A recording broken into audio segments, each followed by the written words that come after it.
The first real lesson I ever learned about communications didn't come from a classroom or a manual. It came in Korea.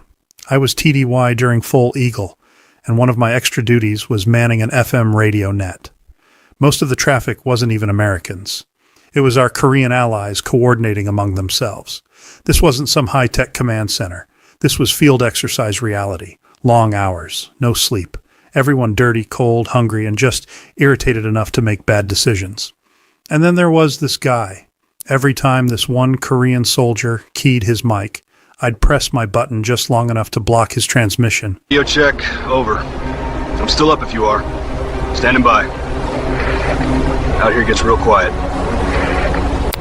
야! 귀까지 얼어 죽기 전에 대답해라! 죽을 놈아! 이따가 너 잡히면 귀를 찢어버린다! 알았어? 네 얼굴만 보면 장작 패드 타고 싶다 이 썩은 대가리야! 전파 낭비하지 말고 똑바로 받아 개자식아! 너 지금 장난하는 거지? 지금 내 귀엔 네 숨소리 다 들린다! 숨만 쉬지 말고 말해 미친놈아! 지금 웃는 거 다 알아! 돌아오면 네... So his message wouldn't get out. Nothing dramatic. No big interference. Just a perfectly timed click. At first he assumed the radio was broken. Then he assumed someone else was stepping on his transmission. Then he started arguing with the other Korean soldiers over the net, accusing them of messing with him. And then he lost it. He started yelling. He started swearing. He started absolutely unloading on them. Here's what made it surreal. I grew up in Korea as a military brat. I lived there for years. I graduated from Seoul American High School before I ever became a soldier. So while most people on that net didn't fully understand what he was saying, I understood everything. And it was mean, creative, personal. I'm pretty sure entire family trees were being insulted.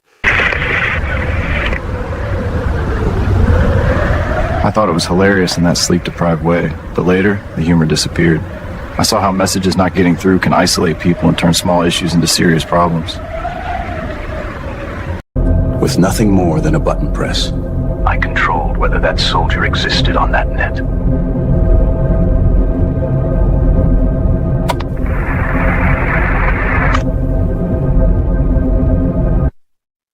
Every time he tried again, click, gone. I let it go on for almost an hour. At the time, I thought it was hilarious in that sleep-deprived field exercise kind of way. But here's the part that stuck with me. With nothing more than a button press, I completely controlled whether that soldier existed on that net or not. I didn't outrank him. I didn't touch him. I didn't give an order. I controlled communication. And because of that, I controlled the situation. That was the first time it really hit me.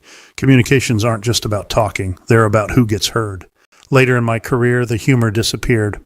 I watched people die because messages didn't get through. Fix these 5 mistakes and you won't look impressive.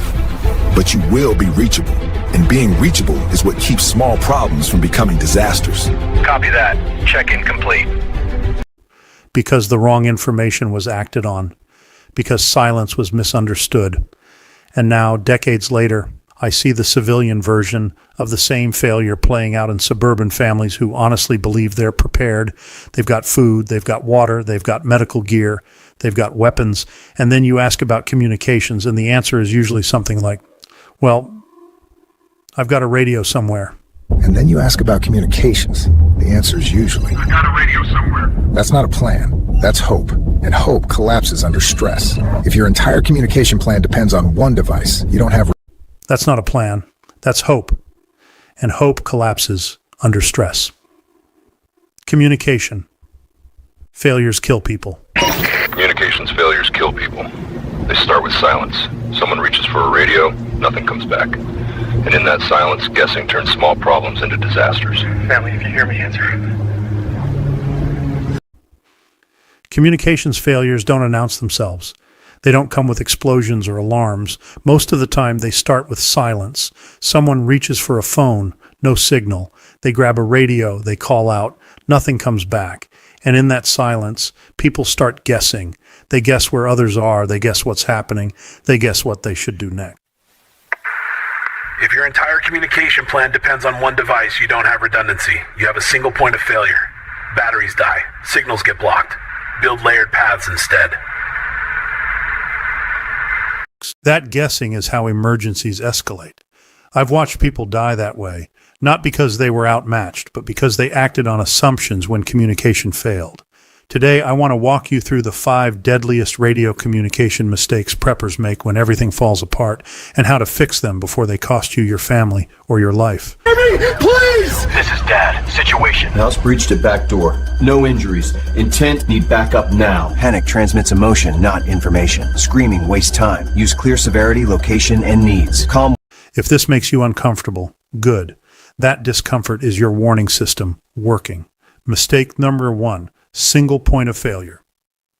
If your entire communication plan depends on one device, you don't have redundancy.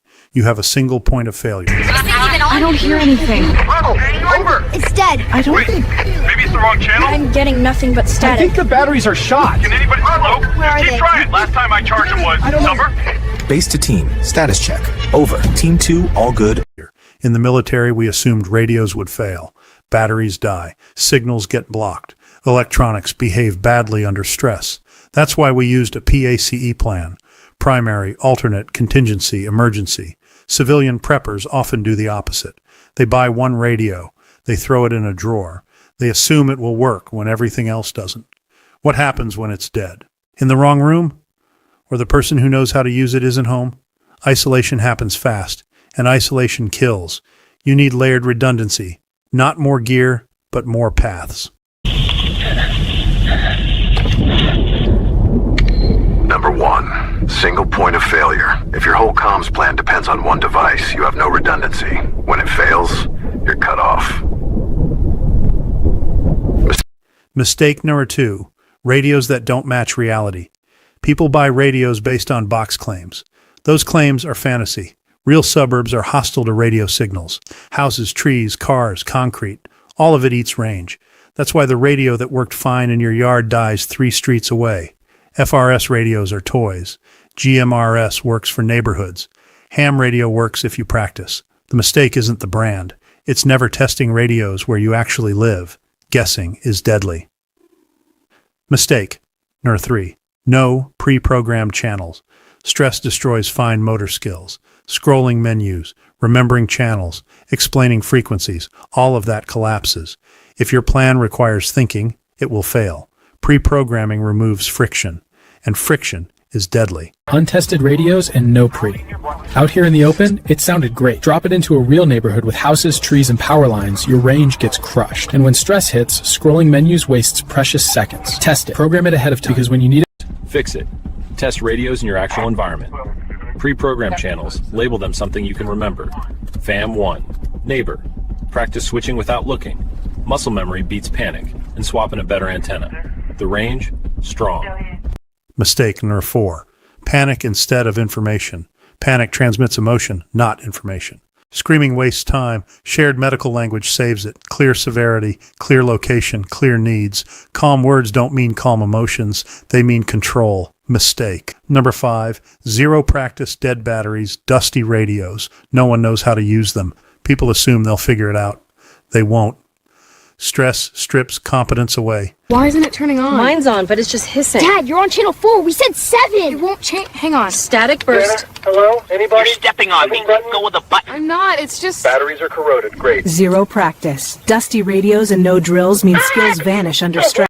Practice turns chaos into something familiar, and familiar is survivable. Fix these 5 mistakes, and you won't look impressive, but you will be reachable. And being reachable is what keeps small problems from becoming disasters. Closing story. The prank that drove it home. And before anyone thinks I was some saint on the radio, let me tell you how I learned to stop pushing that button. There was a paratrooper from my old active duty unit. We'll call him Kicker. Good kid, hard worker, but he just didn't have what it took for the unit. Eventually, he got orders to Korea. During one of our TDY missions, I realized something dangerous. I knew how to look people up.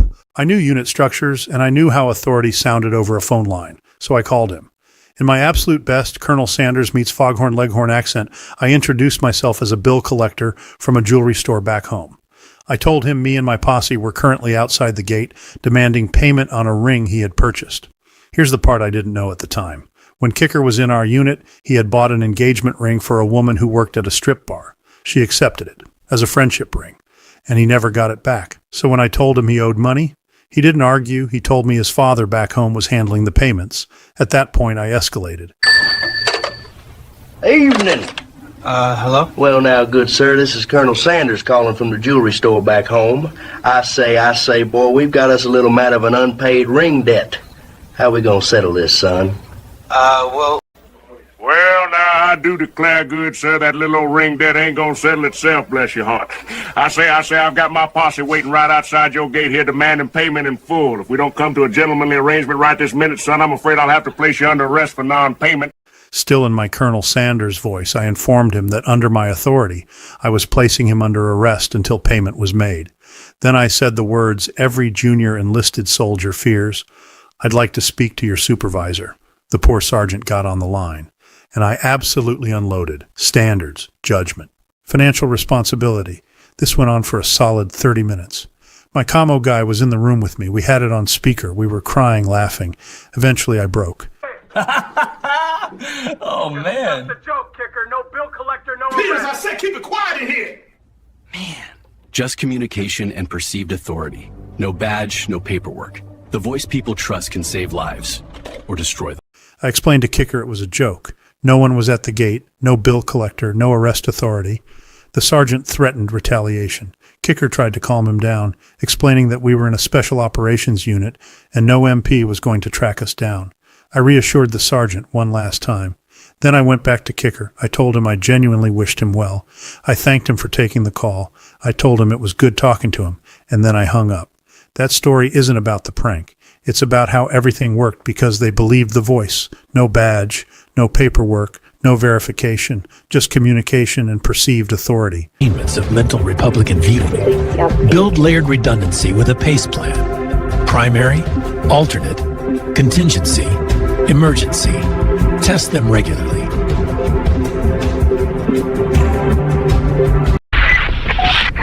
이 별도 기내 무한을 내고 거주를 하네. 양반 권리가 와 있습니다. 커피. 얼마입니다.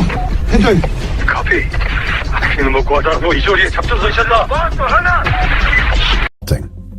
PACE stands for Primary, Alternate, Contingency, Emergency. It's a simple way to build redundancy in communications so you're never truly cut off.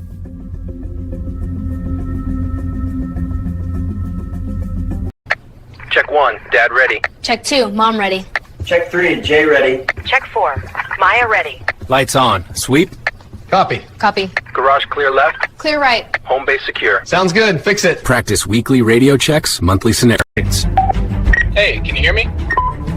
Hello? Nothing. Copy check, team home. Receiving loud and clear. Start with your best method as primary. Sat phone's linked. Good signal. Have backups ready. If all else fails, meet here. Define when to switch. Understood. Rally at the bridge. Practice the transitions. PACE keeps you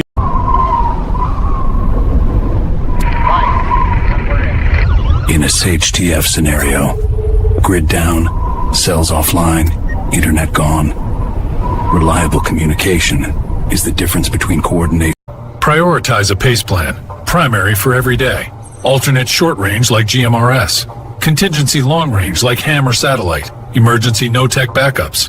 Tools like Talkie, Baofeng, Garmin InReach, and Meshtastic keep you connected. Check channel 3. Copy loud and clear. Go for base. Weather alert in effect for your area. Text sent. Start simple. GMRS for neighborhood. Add ham for long range. Try Meshtastic for off-grid mesh. Garmin as global backup. Last resort. Mirrors, whistles, rally points. Quick tips, solar. That's the danger. Communications don't just move information. They create belief. They shape decisions. And in a crisis, the voice people trust can save lives or destroy them. That's why communications failures kill people, and that's why we take this seriously. If this video sharpened your edge and got you thinking about real preparedness, smash that like button, share it with someone who needs it, and subscribe so you're always ready when it counts. Tell me in the comments, what's your top urban or survival prep move? Let's keep the conversation going. This is survival, this is resilience, Suburban Prepper.